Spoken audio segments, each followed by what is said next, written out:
ocasión y tiene la palabra el señor presidente del Gobierno, cuando quiera.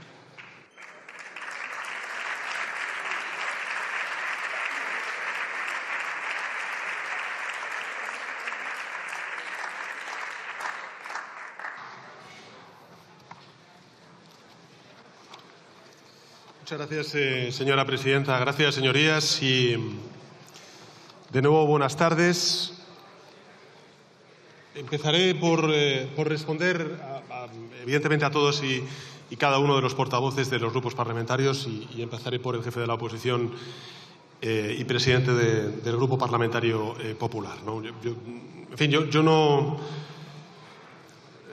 no sé, señor Feijóo, por qué y para qué, ¿no? Exige usted explicaciones del apagón si parece que ya tiene todas las respuestas, ¿no? Ya sabe lo que ocurrió, por qué ocurrió, cómo resolverlo. De hecho, ha venido aquí y, como si fuera un visionario, parece que la solución al problema no lo diseñó hoy, sino que lo diseñó en el año 2022, cuando nos envió ese plan energético que ha mostrado hoy en la tribuna, ¿no? Lástima que olvidara el señor Feijóo, ¿no? Porque evidentemente sí nos tomamos la molestia de leer lo que proponía, como no puede ser de otra manera, el principal partido de la oposición. Lástima que el señor Feijóo pues se olvidara que ese plan no es más que un corta y pega de un plan de ahorro presentado meses antes por la Xunta de Galicia. Usted se limitó a cambiar el logotipo del Xacobeo 21, señor Feijóo, por el logotipo del Partido Popular Nacional. Ese es el rigor y la calidad de su política energética. Una oposición al nivel del Rincón del Vago.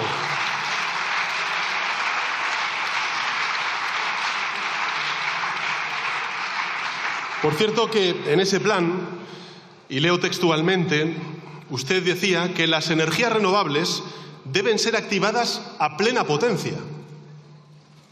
A plena potencia. Porque son una parte importante de la solución de la crisis. Y cierro comillas. ¿Y sabe qué decía usted en la carta que adjuntaba el informe? Ese que también me ha, enseñado. Usted decía que su gran preocupación era el precio de la energía y nos acusaba de no actuar. Pues bien, señor Feijóo, el precio de la luz en septiembre de 2022, cuando él presentó esa propuesta al Gobierno de España, era de 216 euros el megavatio hora. Este mes de mayo está siendo de 35 euros.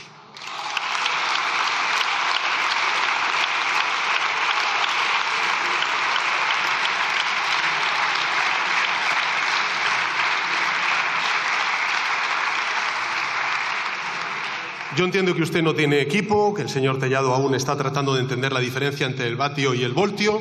Entiendo que por eso tiene usted que sacar información de determinados periódicos digitales, pero hágame caso, no haga ni crea todo lo que lee en ellos. Sobre los 11 avisos de inestabilidad de la red que usted ha mencionado, pues evidentemente no son tal cosa, señoría. Son o reportes de incidencias habituales en el sistema o de informes de largo plazo que de hecho confirman lo que he dicho antes y lo que dije en mi intervención, que las energías renovables son necesarias, que son imperiosamente necesarias y que hay que invertir en la infraestructura para su integración, que es exactamente lo que ha hecho el Gobierno de España, tanto en la planificación 2021-2025 como también en la planificación 2026-2030. Por tanto, señor Feijóo, yo le pregunto, si usted da crédito a estos avisos, ¿en base a qué vamos a poder tener un debate racional, razonable, donde el Gobierno de España pueda tener en cuenta las propuestas que su Gobierno lógicamente pueda hacer? Si realmente cree que había tantas alertas graves hechas por organismos públicos, ¿por qué no hizo nada? ¿Por qué solo las menciona ahora? Usted lleva 3 años siendo el jefe de la oposición y no le hemos escuchado hablar jamás sobre este asunto. Ha dicho usted textualmente que España tuvo que mendigar, utilizó el verbo mendigar energía nuclear a Francia. Esa afirmación ya de por sí demuestra que usted no sabe nada sobre cómo funciona el sistema eléctrico, señor Feijóo, por 2 motivos. El primero de ellos porque España no mendiga nada a nadie. España colabora con sus países vecinos. Como pide la Unión Europea. Los del aislacionismo son ustedes y sus socios de Vox. Nosotros creemos en un sistema europeo eléctrico. Segunda consideración, si para usted las 11 horas en las que Francia recibió electricidad España recibió electricidad de Francia, son la prueba definitiva de que se necesitan nucleares en España, entonces, ¿qué prueban los más de 280 días en los que España estuvo enviando a Francia electricidad en 2022 para compensar el parón de las centrales nucleares?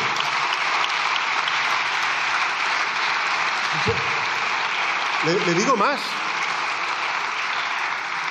¿Qué demuestra el hecho de que incluso el día 28 de abril, es decir, el día del apagón, y a pesar del apagón, España exportara el doble de electricidad a Francia de lo que importó? ¿Qué demuestra? 25.700 megavatios enviados antes del corte de suministro, de las 12:33.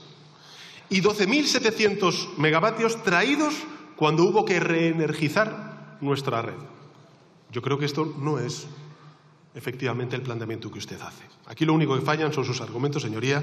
Dígale, en fin, a sus asesores que se estudien mejor los temas, porque al final, pues en fin, queda como queda. El otro día me llamó mucho la atención, señor Feijóo, porque veía un acto de su partido con un lema que ponía, han pasado del política para adultos a la política que sirve. Me pareció interesante. Lo que pasa es que tras escuchar su intervención y recordar su historial de votaciones en este Parlamento, vamos a tener una mañana mismo sobre los aranceles. Decía antes el portavoz del Grupo Parlamentario Socialista, el señor Patxi López, que este Gobierno efectivamente se ha anticipado a algunas de estas crisis. Bueno, hemos sido el primer Gobierno en Europa en plantear un plan de respuesta a la crisis arancelaria provocada unilateralmente por los amigos de Abascal. Y el señor Feijóo va a decir que vota en contra. O sea, que no apoya al sector agrícola, que no apoya a los pequeños y medianos empresarios de este país que van a sufrir las consecuencias de unos aranceles que no hemos buscado. En todo caso, tras escuchar su intervención y recordar su historial, la pregunta que yo creo que legítimamente nos podemos hacer todos es ¿para qué sirve su política? Y sobre todo, ¿a quién sirve su política? Porque escuchándole, hoy reflexionaba sobre ello y creo, ¿no?, que su política en efecto sirve para algunas cosas, pero no para las que España necesita. Le voy a poner 3 ejemplos. En primer lugar, su política no sirve para animar ni para unir a la ciudadanía. No sirve. Todo lo contrario. Sirve para sembrar zozobra y desafección entre la ciudadanía ante sus instituciones públicas. Lleva usted amenazando con que España estaba a las puertas de la recesión económica. Y en 2024 crecimos más del 3% y en 2025 vamos a crecer por encima del 2,5% y en 2026 también. Dijeron que la reforma laboral iba a destruir empleo y casi 22 millones de personas afiliadas a la Seguridad Social cotizando y trabajando. Lo nunca visto. Dijeron que la solución ibérica era un timo y resultó que ha sido una de las mejores formas reconocidas dentro y fuera de España para ahorrar 5.000 millones de euros de la factura de la luz a los contribuyentes del país. Dijeron que nuestro estado del bienestar iba a colapsar como consecuencia de las políticas sociales que estamos poniendo en marcha desde el Gobierno de coalición progresista y resulta que estamos por debajo del 3% en déficit público y la previsión es que vamos a acabar la legislatura en 2027 por debajo del 100% de deuda pública en relación con el Producto Interior Bruto.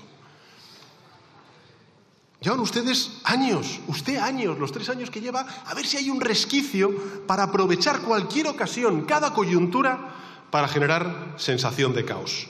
Y lo hace no porque crea que la verdad es lo que ha dicho desde esta tribuna. Tampoco lo hace porque piense que, en fin, que una crítica constructiva nos pudiera ayudar como país, no al Gobierno de España, sino como país. Que, por cierto, siempre va a ser bienvenida, una crítica y una oposición constructiva. Lo hace simple y llanamente porque no soporta que España avance y que estemos uno a uno desmontando todos los viejos dogmas del neoliberalismo que usted defiende y que también defiende la ultraderecha de este país. Lo estamos demostrando con hechos, no solamente de palabras, señorías, que se puede crecer al mismo tiempo que se reducen las emisiones de gases de efecto invernadero. En su intervención, en la intervención del señor Abascal, es que no se menciona en absoluto la emergencia climática. Estamos demostrando que gracias a las energías renovables podemos bajar la factura de la luz a los hogares, a las empresas, que podemos reindustrializar y también garantizar la cohesión territorial de todas y cada una de las autonomías de nuestro país, que España puede crear empleo y mejorar las condiciones laborales y salariales de sus trabajadores, como decía antes el portavoz Patxi López, y que España, por supuesto, puede reforzar lo público y reducir la deuda pública y déficit público. Yo entiendo que les moleste, pero el éxito del modelo español es la viva prueba del fracaso del dogmatismo neoliberal que ustedes y la ultraderecha defienden desde hace ya muchos años. No por el interés general, desde luego que no, sino porque al final, como le he dicho en mi primera intervención, ustedes son portavoces de una serie de intereses económicos lejanos a los de la mayoría social. Y como no pueden soportarlo, pues ustedes siempre lo apuestan todo en contra del Gobierno. Llegan hasta incluso el absurdo de reprochar a este Gobierno que cumplamos con el presupuesto en defensa del 2% en relación con el Producto Interior Bruto, cuando fueron ustedes en 2014 quienes pidieron que se cumpliera ese acuerdo y dejaron en 2018 en el 0,9% del Producto Interior Bruto el gasto en defensa. En fin, como siempre, a la contra, especialmente en momentos difíciles. Llevamos unos cuantos, desde la pandemia hasta esta cuestión. Esta última semana, por cierto, lo ha vuelto a hacer. Usted me ha reprochado también de manera sesgada a algunos de los portavoces del Gobierno y del Grupo Parlamentario Socialista lo que se pusieron en redes sociales el día 28 de abril y el día 29 de abril. Pero vayamos a usted, señor Feijóo. ¿Usted qué dijo y qué escribió a las 21:30 horas del lunes 28 de abril, es decir, cuando ya estábamos reenergizando y también recuperando y reponiendo la energía en nuestro país? Se estaba enfrentando a un apagón inédito España y usted escribió en redes sociales que para garantizar la seguridad durante la noche había que movilizar a las Fuerzas Armadas. En lugar de llamar a la calma, en lugar de apelar al civismo de la población, en lugar de reconocer el valor de las fuerzas y cuerpos de seguridad del Estado, de la Policía Nacional, de la Guardia Civil, usted se dedica a instigar el miedo, a alimentar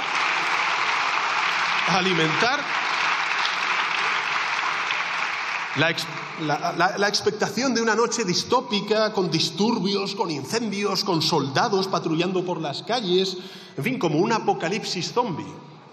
Pretendía con ello, señoría, dañar al Ejecutivo, pero en realidad usted dañó a la gente, porque mucha gente también cree en lo que dice el Partido Popular, y usted lo que hizo fue que pasaran noches asustados por nada y para nada. 3 días después, señorías de la bancada del Partido Popular, usted, señor Feijóo, volvió a las andadas. Se plantó delante de varios primeros ministros y presidentes y jefes del Estado de la Unión Europea, miembros de su partido, del Partido Popular Europeo, y les dijo nada más y nada menos que España no es un país fiable. Que España no es un país fiable. Y lo dijo después de que nuestra ciudadanía y nuestras instituciones gestionaran de manera modélica una crisis eléctrica sin precedentes. Y lo dijo además en Valencia, al lado del presidente de la Comunidad Valenciana, el señor Mazón. Permítame un consejo, señoría. Uno no es, un profeta en su tierra, pero a base de anunciar apocalipsis que nunca llegan, usted no llegará a ser presidente del Gobierno. Seguirá usted sin serlo, no porque no quiera, sino porque no sabe. En fin, pensábamos que la cosa había terminado ahí, pero antes de ayer usted volvió a ver la oportunidad, el resquicio de agitar la bandera del caos cuando se produjeron los cortes ferroviarios en Andalucía. Y no lo dudó un instante. En lugar de condenar el hecho criminal, en lugar de pedir calma, sosiego, confianza a los ciudadanos, a los usuarios, en este caso afectados, usted se dedicó a echar más leña al fuego, a descartar cualquier hipótesis sin tener ninguna prueba y a poner en solfa el trabajo de los servidores públicos. El Gobierno, señoría, evidentemente lamenta profundamente la incidencia ferroviaria del lunes. Hubo miles de viajeros y viajeras afectados. Es un problema grave que no puede volver a ocurrir. Nadie cuestiona eso. La pregunta es, ¿qué aporta usted en esta clase de circunstancias? ¿Qué aporta el Partido Popular? Porque cada vez que hay una crisis, usted no ayuda a gestionarla, al contrario, trata de amplificarla.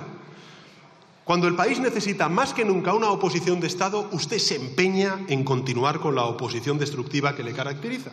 Siempre se suma al problema, nunca la solución.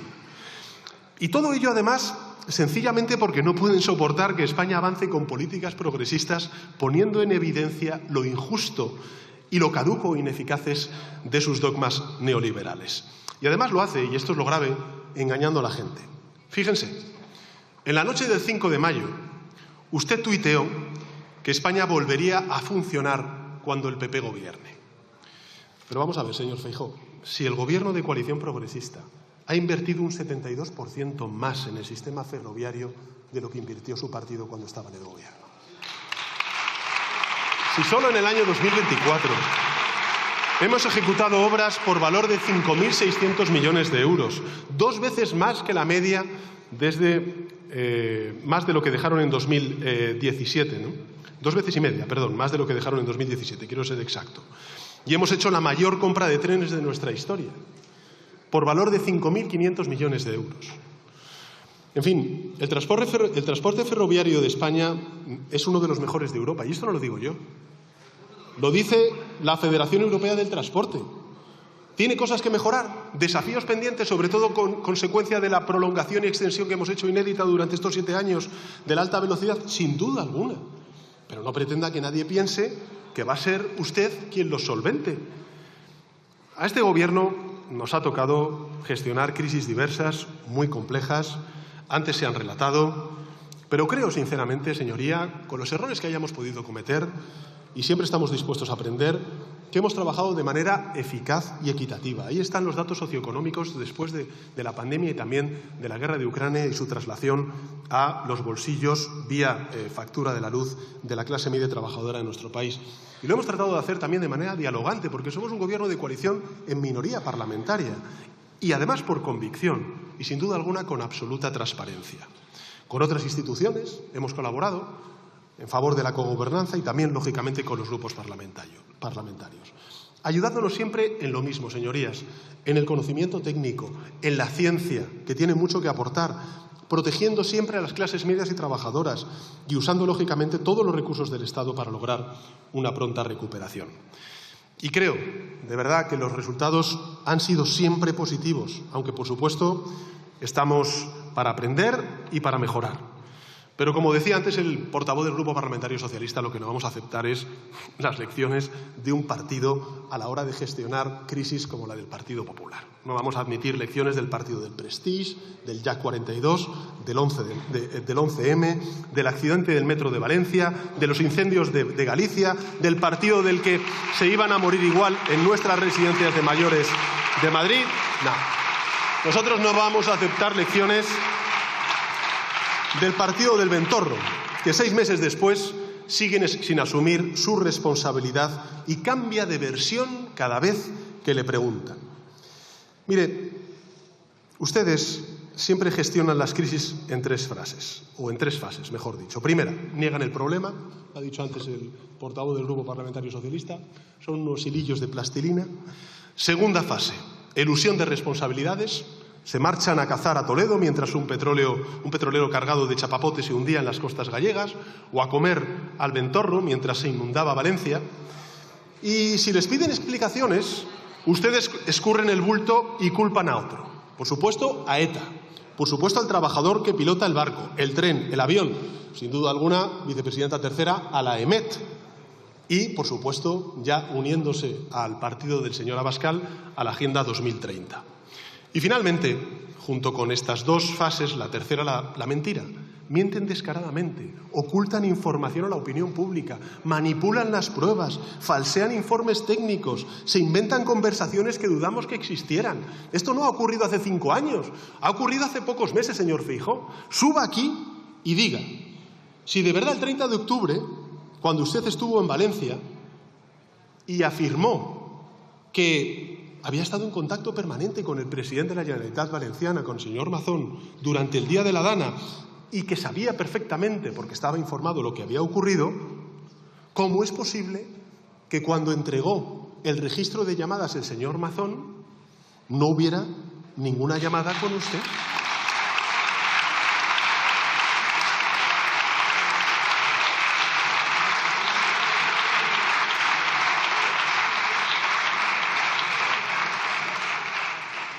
no hace falta que me responda, que yo creo que ya todos lo hemos pillado. Señoría, está constantemente faltando a la verdad para generar zozobra entre los españoles. Dicen que somos una dictadura. Somos una dictadura. Lo dice el señor Abascal también, el demócrata Abascal. Claro, dice, somos una dictadura mientras los rankings internacionales sitúan a España como una de las democracias plenas del mundo. Dicen que nuestro patrón de crecimiento tiene los pies de barro y el semanario The Economist, que en fin, que no es nada sospechoso de comunista, considera a España la mejor economía del mundo en el año 2024.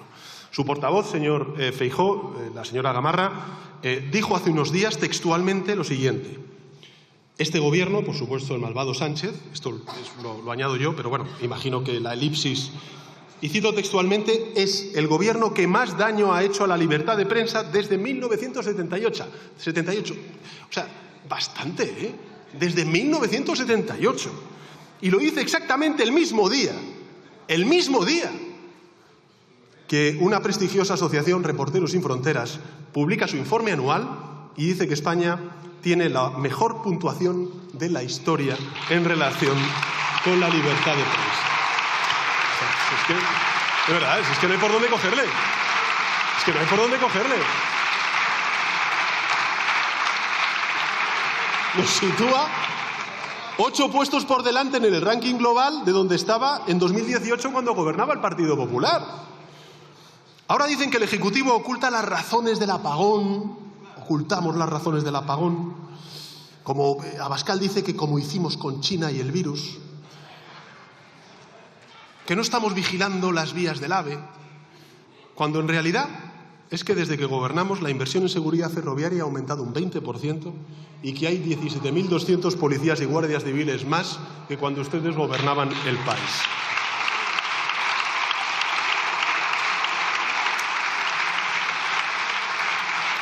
Pues claro que hay que mejorar. Por supuesto que tenemos que mejorar, señoría.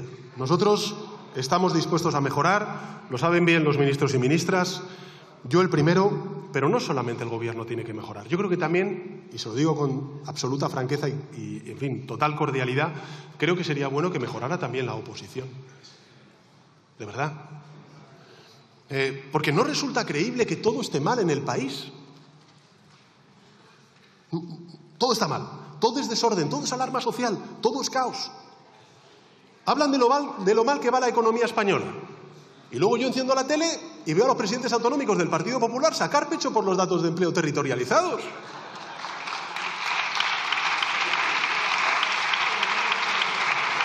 Lo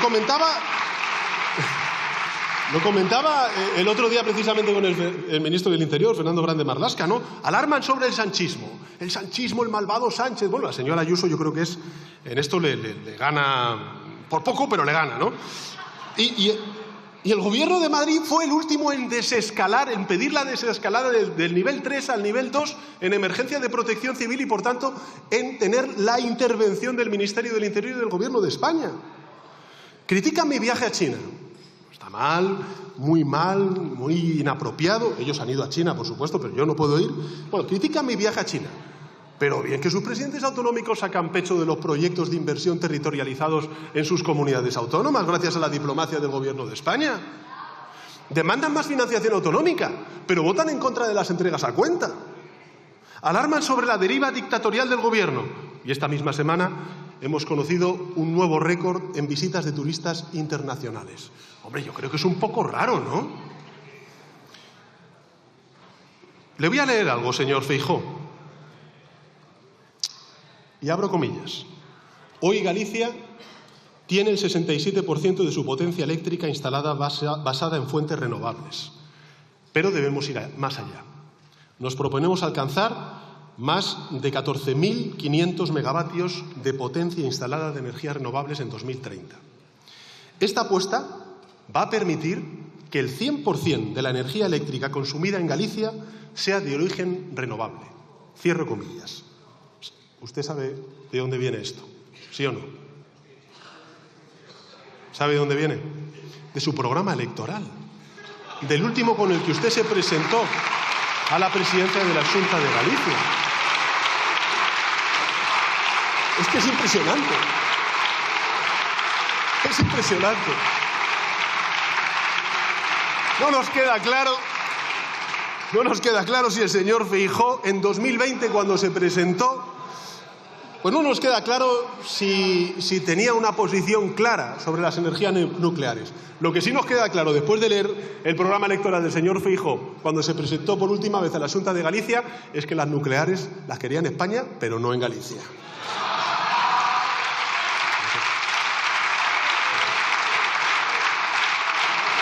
Impresionante. De verdad, tengo que decirle, señor Feijóo, que es impresionante, que es formidable, vamos. Es que es una tras otra, ¿no?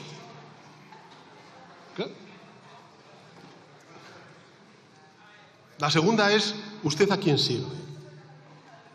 ¿Vale? Usted dice, ¿la política qué sirve? Bueno, ya hemos más o menos, al menos desde mi punto de vista, señalado para qué sirve y para qué no sirve.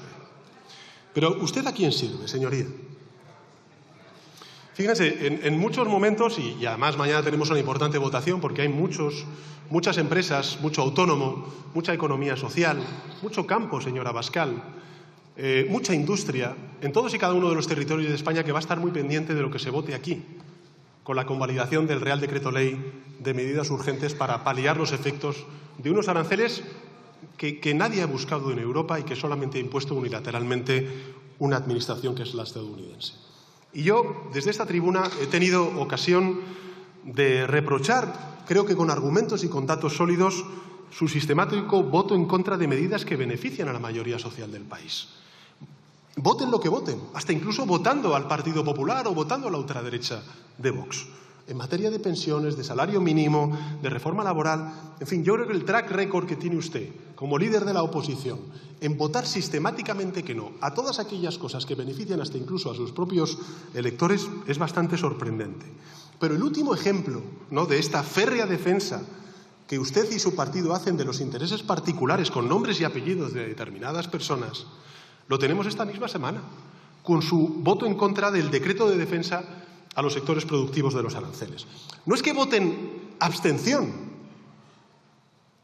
que podrían hacerlo, porque para que lo sepan los ciudadanos y ciudadanas, y sobre todo los sectores afectados, el Partido Popular perfectamente podría votar abstención y facilitar la convalidación del Real Decreto Ley. Y no lo hace, va a votar en contra. A mi juicio, me parece, desde el punto de vista, ya no lo digo ya desde el punto de vista de compromiso de país, señor Feijóo, digo también desde el punto de vista político, un tremendo error. Pero claro, lo que no saben los ciudadanos y ciudadanas es que es peor la justificación. Es que es impúdicamente peor. Porque su argumento central, el punto 1 y el punto 2, que exigen al Gobierno de España transigir para que ustedes puedan votar a favor del decreto de aranceles, es que tenemos que prolongar la vida de las centrales nucleares y que tenemos que bajar los impuestos energéticos a los propietarios de esas centrales nucleares. Pero vamos a ver. O sea, pero ¿qué tiene que ver la velocidad con el tocino, señor Feijóo? ¿Qué relación tiene usted en la cabeza donde une por un lado nucleares y por el otro lado aranceles? Usted, en fin, está por supuesto, en su derecho, faltaría más, de defender los intereses sectoriales de personas ultrarricas con nombres y apellidos concretos. Está en su derecho. Pero, en fin, si usted elige la opción de convertirse en portavoz de las grandes energéticas nucleares, pues le sugiero que lo haga desde la sala de prensa de una de esas empresas, no desde esta tribuna.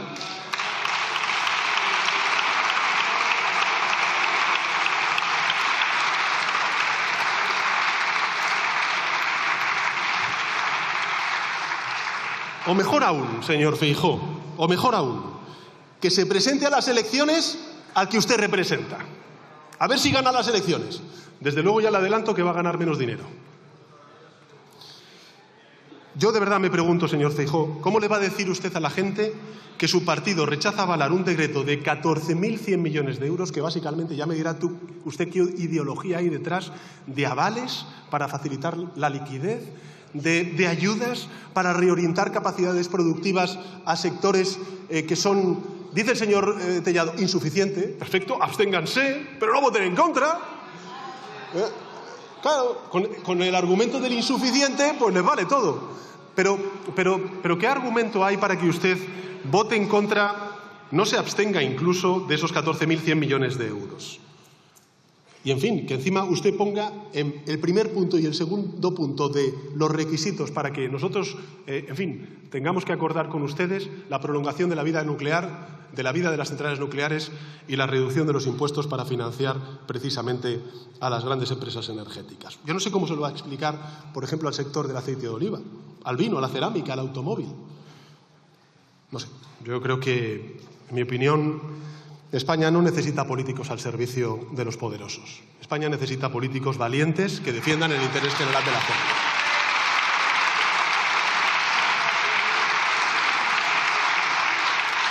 Y le vuelvo a insistir que en mi caso, le digo, como presidente del Gobierno, yo he tenido reuniones con estos empresarios, lógicamente, como tengo con otros muchos empresarios. Y estos empresarios, ¿sabe lo que me han dicho, señor Feijóo? Que por supuesto que estaban interesados en cerrar las centrales nucleares. Porque no les sale a cuenta, porque no son competitivas financieramente.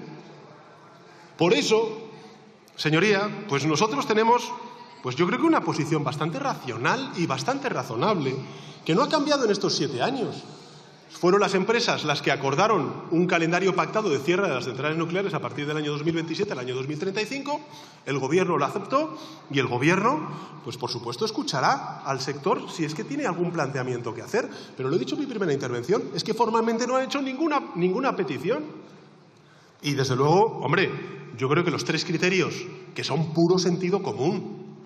1. Garantizar la seguridad de la población, porque estamos hablando de centrales nucleares ya con bastantes años de vida. 2. Garantizar la seguridad del suministro eléctrico. Y 3. Hombre, que lo paguen ellas, no que lo pague el contribuyente. Pues hombre, esto no es una realidad. Y lo que no vamos a hacer es obligar a los ciudadanos españoles a arriesgar su salud o tener que pagar más factura de la luz para que determinadas empresas, pues en fin, se sigan forrando. Lo ha dicho antes el señor Patxi López, ¿no? No deja de ser curioso que efectivamente el primer cierre de una central nuclear se hiciera bajo una administración del Partido Popular, ¿no? De su, en fin, compañero Mariano Rajoy. Por cierto, que el impuesto que ustedes quieren quitar para regalárselo a las centrales nucleares y a las grandes empresas energéticas, ¿sabe quién lo puso en marcha? El Partido Popular, en el año 2012.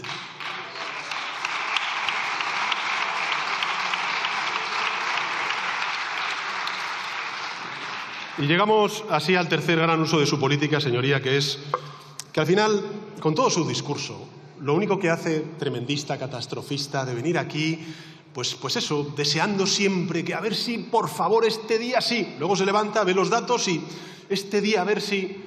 Pues al final a quien blanquea es al partido del señor Abascal, ¿no?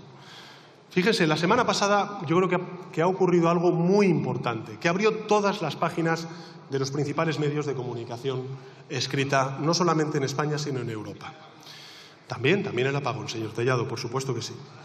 Y es el que Alternativa por Alemania, para que nos entendamos, el Vox alemán, fue declarado textualmente un partido extremista, textualmente un partido incompatible con la democracia, por los servicios de inteligencia de Alemania. Algo que hizo que su colega de la CDU, el actual canciller, corroborase su determinación de no pactar con ese partido. Yo le pregunto, señor Feijóo, ¿se atrevería usted a hacer lo mismo aquí en España? Míreme y responda a esta pregunta. ¿Se atrevería usted o no a hacer lo mismo que hizo el actual canciller alemán? Mirar para abajo, señor Feijóo, es la manera de decir que efectivamente sí. Seguirían ustedes haciendo lo mismo que han hecho hasta ahora. Blanquear a la ultraderecha, gobernar con la ultraderecha,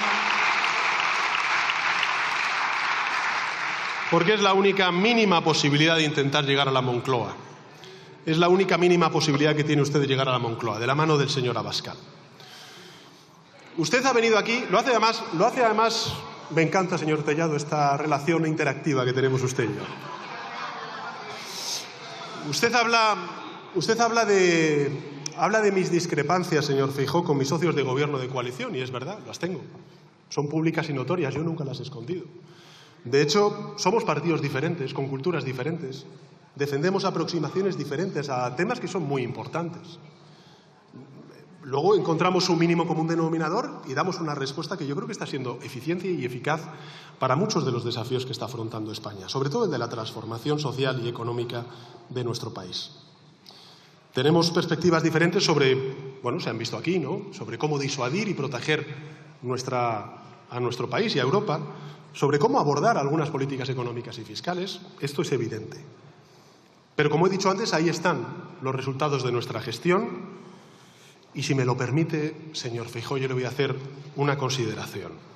Yo prefiero una y mil veces las discrepancias que tengo con mi socio de coalición, el partido de Sumar, a pactar con la ultraderecha, con el señor Vox y con la internacional ultraderechista. Lo prefiero una y mil veces. Porque nosotros podremos discrepar sobre políticas sociales, políticas energéticas, políticas fiscales, políticas laborales. Por supuesto que sí. Pero vamos, de la mano de los antieuropeístas, de los xenófobos, de los negacionistas climáticos, de los machistas, de los clasistas que desprecian a las clases sociales de nuestro país, esos por supuesto que no. Esos por supuesto que no. ¿Le ha contado, señor Feijóo,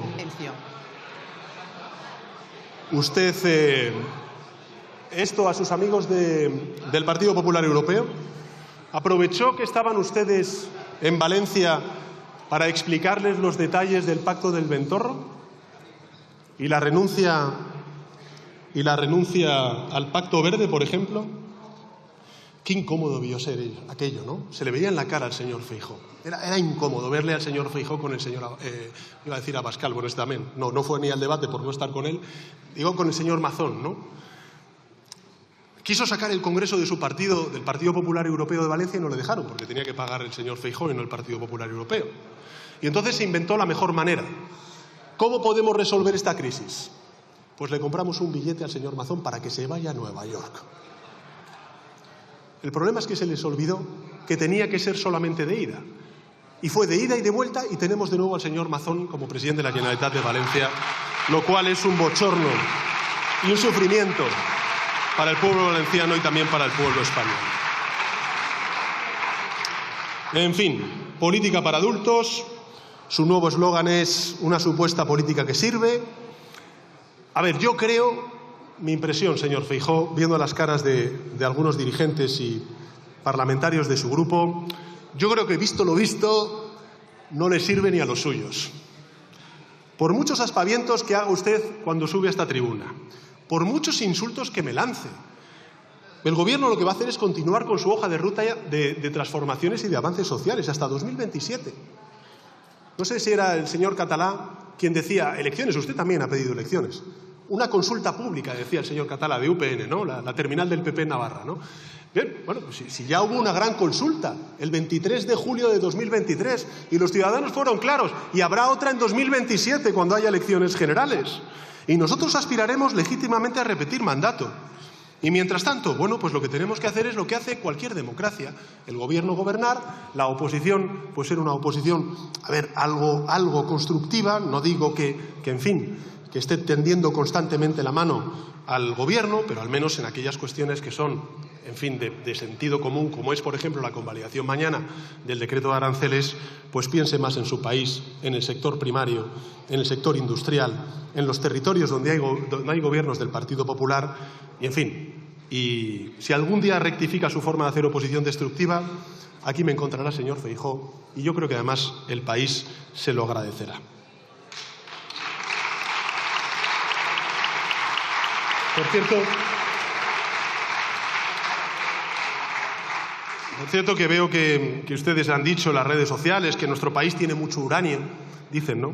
Bueno, de nuevo, engañan mediante una simplificación de la realidad. Lo cierto es que los yacimientos de uranio que existen en España dejaron de explotarse hace décadas, porque eran absolutamente inviables desde el punto de vista económico y altamente contaminantes. La minería del uranio, ¿qué es lo que hace? Generar residuos radioactivos de larga duración que requieren medidas muy complejas, costosas de gestión y que suponen, se pueden imaginar, un extraordinario riesgo de salud y también para el medio ambiente. Y no olvidemos una cosa, aquellos que hoy están en las redes sociales diciendo que España tiene uranio, es que España no podría procesar ese uranio ni enriquecerlo para usos en reactores. Solamente hay 4 empresas en el mundo que tienen capacidad de hacerlo. Y el 60% de ellas, señora Abascal, en Rusia y en China.